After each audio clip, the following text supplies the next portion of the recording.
بسم اللہ الرحمن الرحیم۔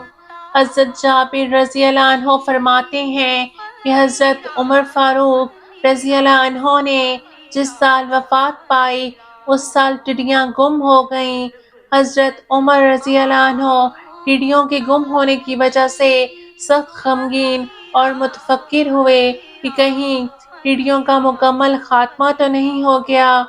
پھر انہوں نے ایک سوار یمن کی طرف، ایک سوار عراق کی طرف اور ایک شام کی طرف بھیجا تاکہ وہ لوگوں سے دریافت کریں کہ آیا کسی شخص نے کہیں کچھ ٹڈیاں دیکھی ہیں۔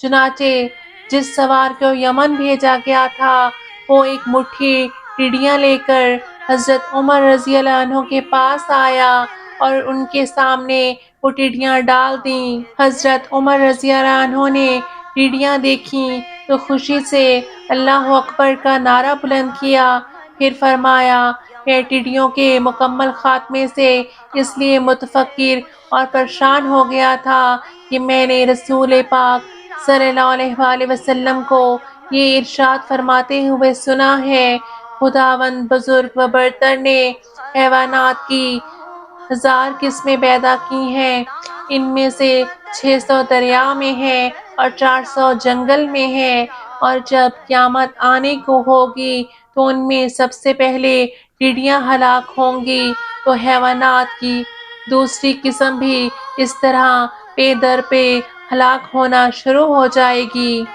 اس حدیث کو امام بہقی سے روایت کیا گیا ہے۔ اللہ پاک ہم تمام مسلمانوں کے لیے آسانی کے معاملات فرمائے، آمین۔